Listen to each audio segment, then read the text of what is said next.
Hi girls and guys, welcome back to the channel. So we have got a Skoda or VAG Group 1.4 engine, I believe. And in this one, we are going to be changing the water pump. You probably think, why am I at the gearbox side to change said water pump? But the water pump with thermostat is here. Amazing. Why wouldn't they put it on the gearbox side? But it is what it is. We don't ask these questions, we just fix the situation. So this one has got a coolant leak. As you can see down there, we've got a little puddle of coolant. It's been leaking for a little bit of time. It's taken us a while to find it because, well, we weren't really expecting the water pump to be gearbox side. But I can moan about that all day long. Now, from the little bit of research that I have done, these are run off a belt. So you've got a little cover there to relieve the belt, and there's a hole somewhere around here to do the tension on the timing belt, but we'll get there in a minute. So what I've done in the meantime is I've given myself as much access as I can. So we've removed battery tray, that's all gone. Now we are going to drain the coolant and removed 1, 2, 3, 4, 5 water pipes. I think it's about five water pipes just to gain some good access. I've also popped that out. Need to get this wiring out of the way as well.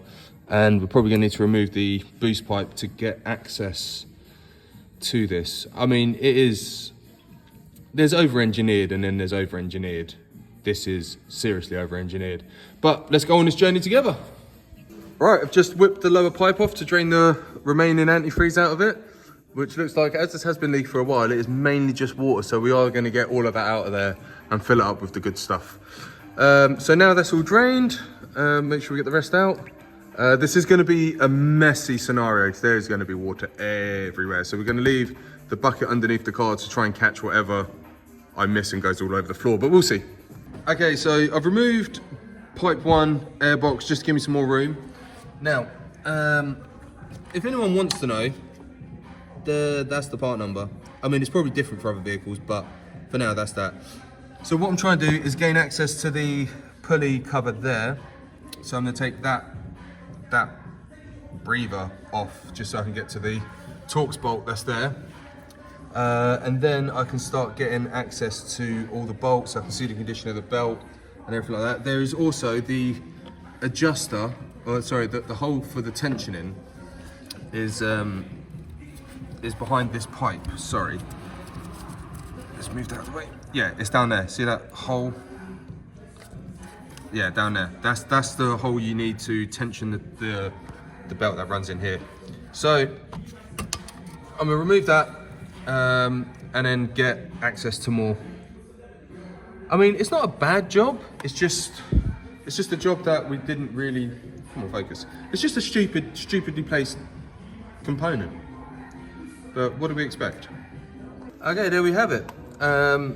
Remove the other little air pipe there that was just in the way. So there is the little teeny tiny belt, which is annoying.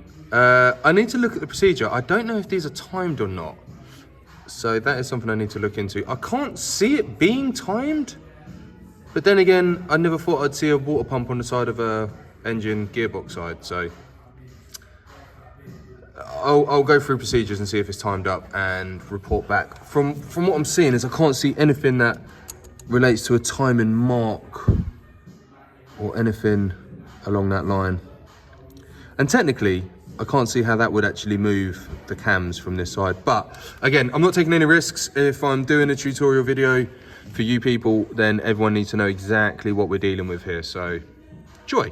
Right, well, the procedure says to put it to top dead center on cylinder 1, replace cam belt, replace water pump, so on and so forth. However, we're not replacing the cam belt or anything like that.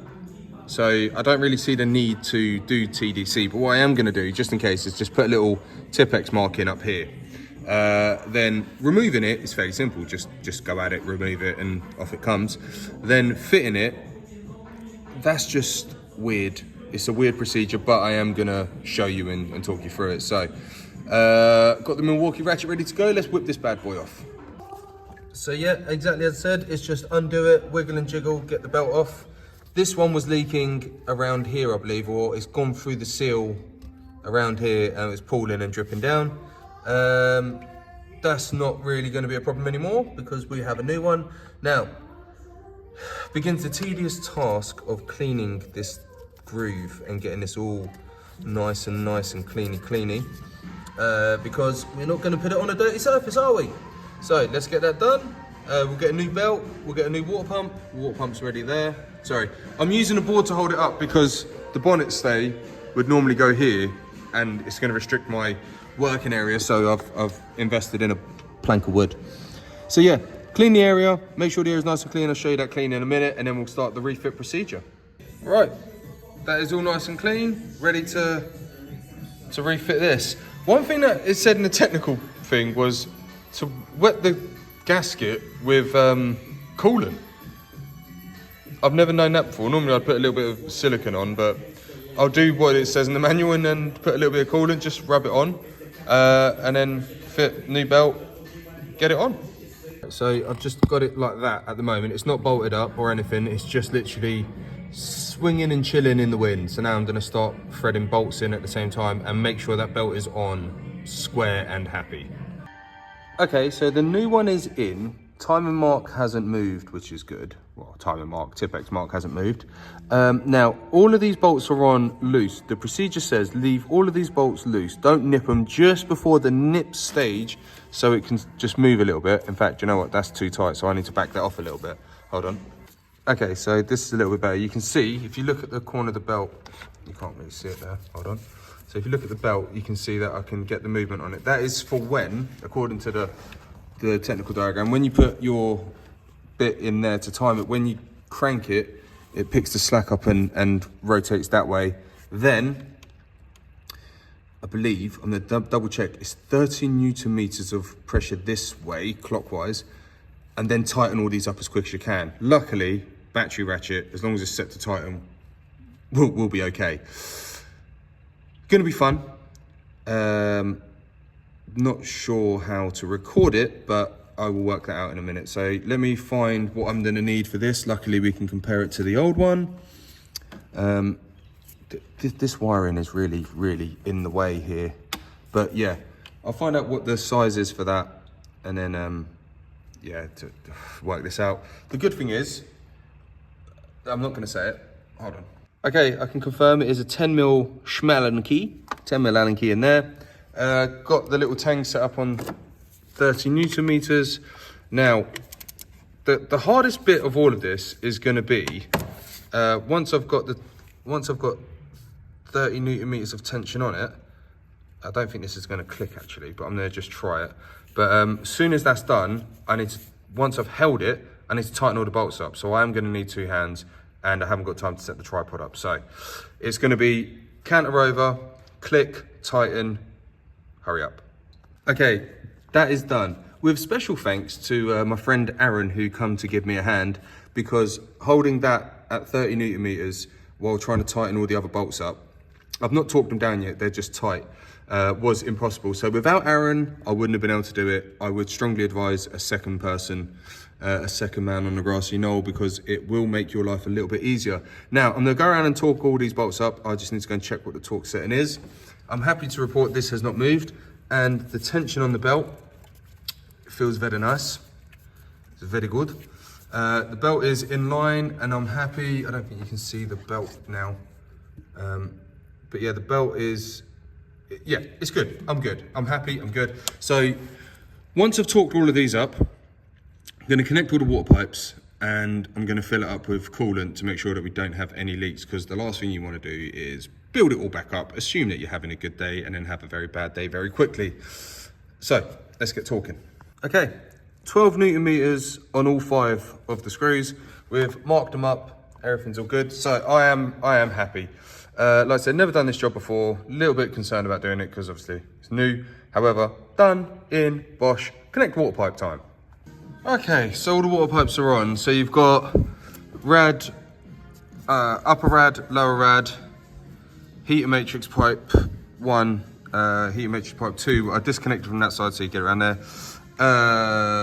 Return to expansion bottle, and another heater matrix pipe. So everything's all back on.